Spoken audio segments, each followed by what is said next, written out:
Hello, and welcome to yet another completely unprofessional unboxing. Scott here. Happy holidays to one and all. It's been a couple weeks since I've done my last video, the Rifts one, and got a little bit of traction with that, just like I did when I mentioned it in the in my Twitter question. So thank you one and all for watching, giving comments. I really appreciate it. And yeah, it's been a while. I have been busy, as most of us are this time of year, with Christmas and holiday stuff. End of year things, dealing with business, and likewise my wife, who is a school teacher, grading and whatnot, which hopefully ends here tomorrow. Today being the 22nd, and so finally have a spare moment now that my kids are on holiday break to get caught up on a few things. So we're going to start with this little present right here. So I'm not going to mince about what it is. Let's go ahead and dive right into it and, give a little page through and a first-time evaluation as to what it is. So, without further ado, trusty Coleman Camping Steak Knife here, and I believe we're almost on year 2 with no no blood. Almost on year 2 with no accidents. That was perfect. All right, let's see here. And yes, I know I can do this easier, but tried and true. When I did my first video, I didn't have anything around except this for some reason, and so it has been used ever since, unless I lose it, which happens. All right, here we go. So, yep, personal information there. So let's kind of slyly grab that and take it out. And let's take a gander at the camera, make sure everything is in focus and everything's working. As stated in the title, things are done unprofessionally here to a relatively decent professional degree, but, there we go. All right, and oops, and I apologize if there's a little bit of background noise because the neighbor's gardeners are here, so there might be a bit of sound, but this has to get done because my dad is coming here for a visit later today and don't want to have to do this with him here. Okay, so let's take this out here and set it aside. All right, so first and foremost, most of this stuff, which is from Exalted Funeral, mind you, are Christmas presents for my son, so I'm not going to go through these, but quite a bit of Mork Borg stuff in here. He is a fast Mork Borg fan, so we'll just go ahead and show what these things are real quick. We've got the Prison Crypt of Mouillet. These are all pamphlet scenarios, by the way. Hell Lost, Crypt of the Crocodiles, the Cursed Abbey, the Omadonian Ossuary. There we go. I can read. The Unliving Court of the Grammar, the Basilica of the False Prophet, and several 30 Days of Mork Borg books. So we're not going to go into depth in those. Those are presents for my son. Oh, and the Bestiary. But here we are. So here is what I'm going to be focusing on today. Frontier Scum. So I love my Weird West. I love my fantastical Western settings. And gimme. Any sort of Weird West stuff, more than happy to take a look at. I love my Weird Frontiers, Haunted West, Deadlands, and so on and so forth.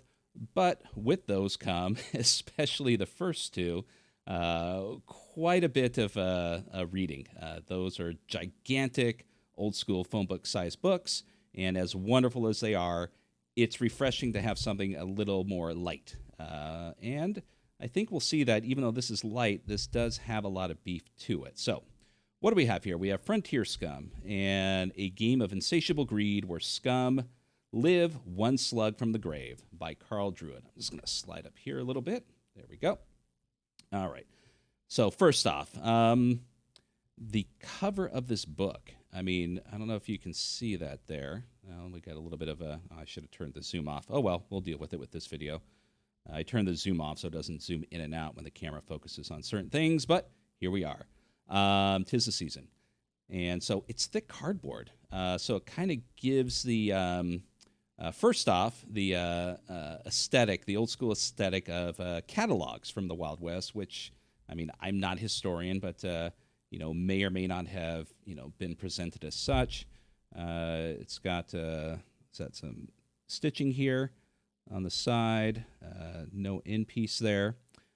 So yeah, it's aesthetically right out the gate. It's going to begin to immerse you into it.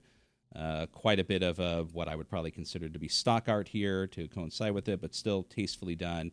Acid Western role playing. So not necessarily trying to fall under the Weird West category, but it's kind of like the punk thing in gaming. Just because you tack punk at the end of it of any sort of thing, like I don't know, cat punk or camping punk, it doesn't necessarily make it a punk game, but c'est la vie. All right, so opening it up, Frontier Scum is a fantasy. It's a fantasy tabletop role-playing game. Just as games may draw inspiration from sword and bow times, this game also draws inspiration from gun and hat times.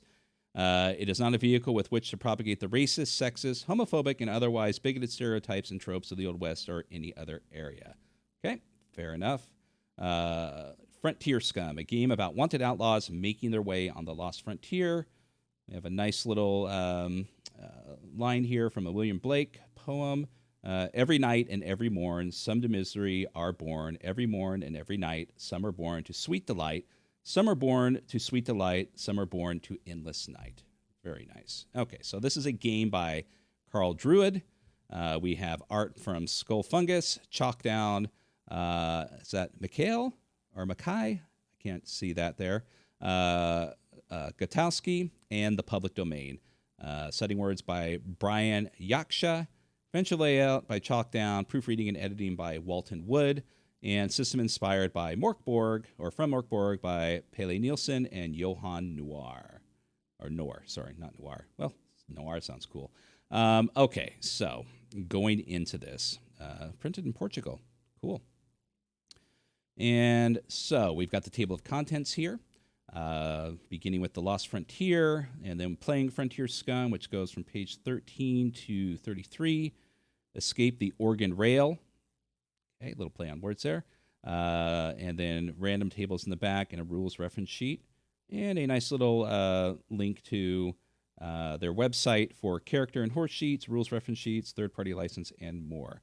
And I would imagine once I download the PDF, there's going to be quite a bit of hyperlinks in here, hopefully. So one of the things that drew me to Frontier Scum is its artistic aesthetic.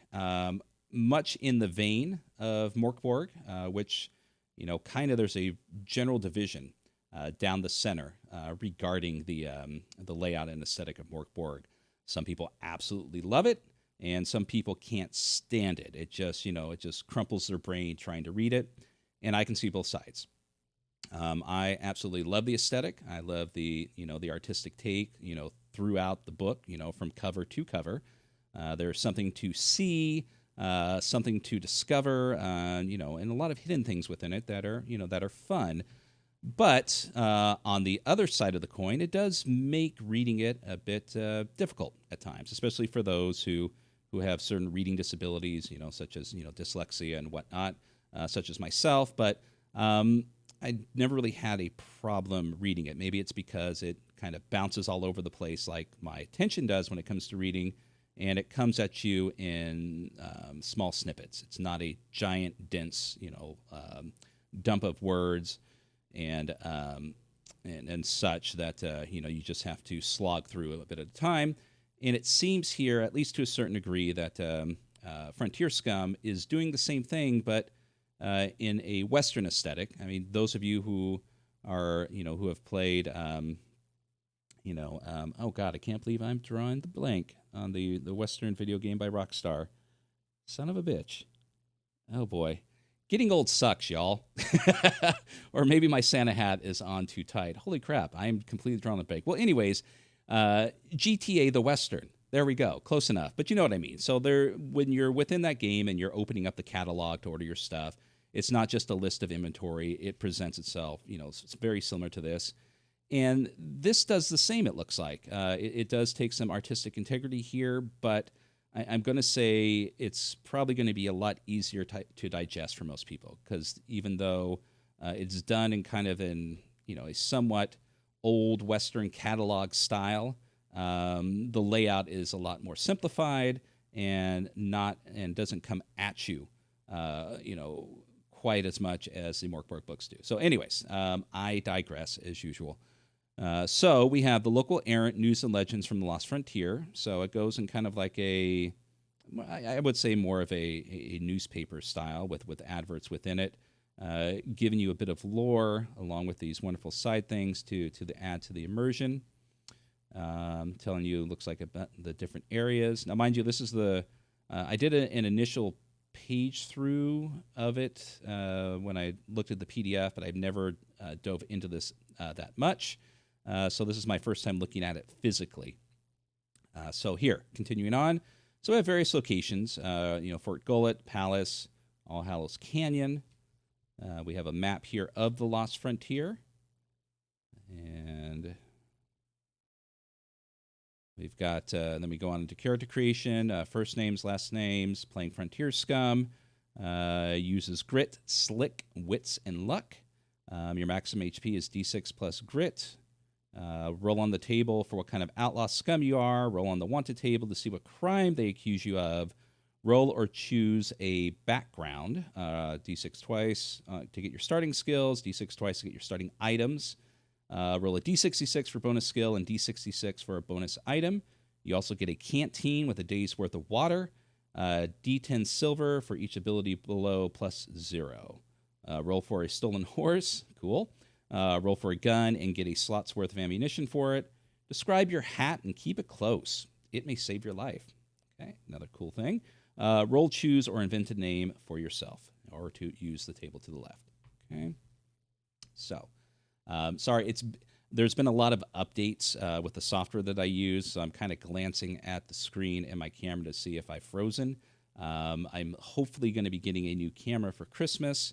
To replace this one right here. This is an app I use on my iPhone, and it works great 90% of the time, but when it fails, it's colossal. So would like something a little bit more stable. Anyways, moving on again. Okay, you are Outlaw Scum. So we've got tables here for example, with a coward's machinations and a forked tongue. You could be wanted for good-humored extortion, which is the best kind of extortion, along with backgrounds. You can be a carcass trapper, a frostbite prospector, discharged deputy, suffering clerk, butcher cook, doctor sans diploma, ghoulish undertaker, factory cog, callous ranch hand, gambler and cheat, charlatan and fraud, or a drifter. Bonus skills, such as you were accepted into a gang.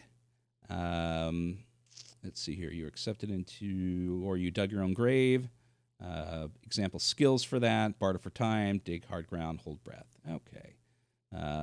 Bonus items could be a washcloth, or a health item, or a can of beans, chewing tobacco, and so on. And then saddle up.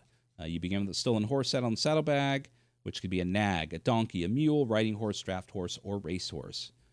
Which can like things such as sugar cubes, rushing head first, or naps at high noon. And who doesn't like that? So we've got some things on encumbrance here. Getting your gun, anything from a pocket pistol to a double-barreled shotgun, along with other weapons as throwing knives, stick of dynamite, melee weapons which you can define on your own, and protection. Hat. Oh, okay. There you go. So the importance of your hat. You can use it, such as sundering a shield, it looks like, to ignore damage. Again, aesthetically, that's cool. So we go on with the game, which I would imagine is very similar to Mork Borg. And yep, kind of looks like it here. And again, the artistic liberties in this, I do appreciate, but it is something that I feel a lot of people are going to gravitate more, and in order to experience the Mork Borg game, that may not necessarily go for something like Cyborg or Mork Borg, with all of the the wonderful artistic things within those books, but that are in your face.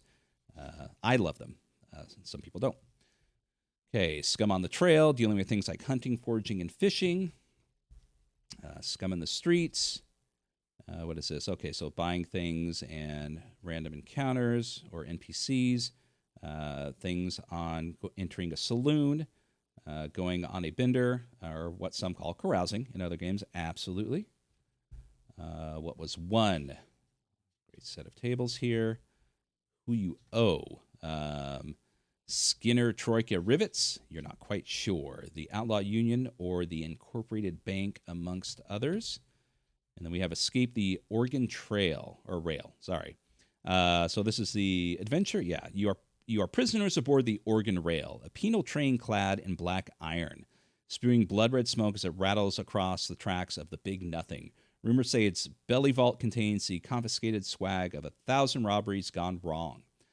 The next stop is Fort Gullet, where you'll be hanged for your crimes. So you better get a wiggle on. To get out alive, you'll need enough supplies to get you across the sweltering sands to the swamp oasis of Sickwater.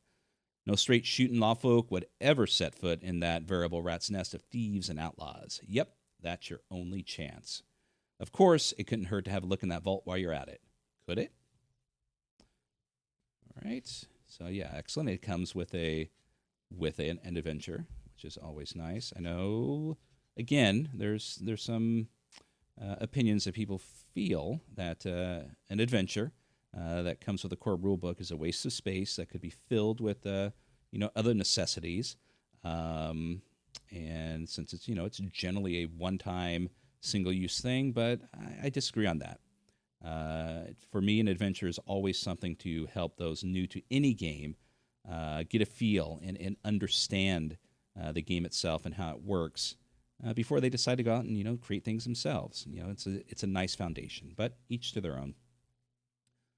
Okay, so that's the adventure, and then we have a couple random charts here, tables. We've got odd jobs, things you can do to make a few coins. So some adventure seeds, opportunities, bounties, and house loot when you're scavenging the homes of the living, pocket loot when you're robbing the pockets of the living or recently deceased, tomb loot when you're plundering places from a bygone era, and strange relics. Let's see here. Let's see what's one of them here. Let's see here. Full of sand that wields metal it touches. All right. And then we've got the nice little reference sheet in the back. And which, well, I mean, could it? Kind of. It could go on its end and be a screen if necessary, but, the wonderful thing about it is it lays flat. So, I mean, having this here, if you're not using a screen, or even if you are, boom, you've got this here. And it's a short little book, so you can easily reference. And the Game Omnivorous logo on the back with a cowboy hat. And there you go. Frontier Scum. Not as thick as Mork Borg. Excuse me. Let me get something to drink here. But does pack quite a bit within its... let's see here. How many pages? Are they numbered? No. What does the index say? Just about 65 pages. So packs a lot in there. It's a beautiful book. I've got to say, it definitely gives off that Mork Borg, art gaming book style, but it definitely creates its own flair for what it's trying to present. And happy to get this, and very excited to hopefully try this out within the new year. And not much more to say. It's get it if you can. I know it's been a hard one to grab. I have no idea if it's still available on Game Omnivorous' website. Not sure if the LFOSR is offering it, but it seems like something they definitely would, and likewise Exalted Funeral. So, but I mean, at the very least, if you can't get a hold of the physical book, I would recommend getting the PDF. It's small enough, and the layout should be decent enough that, for those who don't enjoy reading PDFs, still should make an easy PDF read. Well, there you have it. As the leaf blower starts to get a little louder outside my window there. Once again, my name is Scott, and this has been yet another completely unprofessional unboxing. Thank you for listening. If you'd like to check out other videos, be sure and subscribe, and hopefully there'll be more to come here soon. And also, please check out the podcast I co-host, Titterpigs, with Keith from Rolling Boxcars. We have a couple of episodes coming up here before the year closes. All right, everyone, have a happy holiday, a wonderful day, and we will see you soon.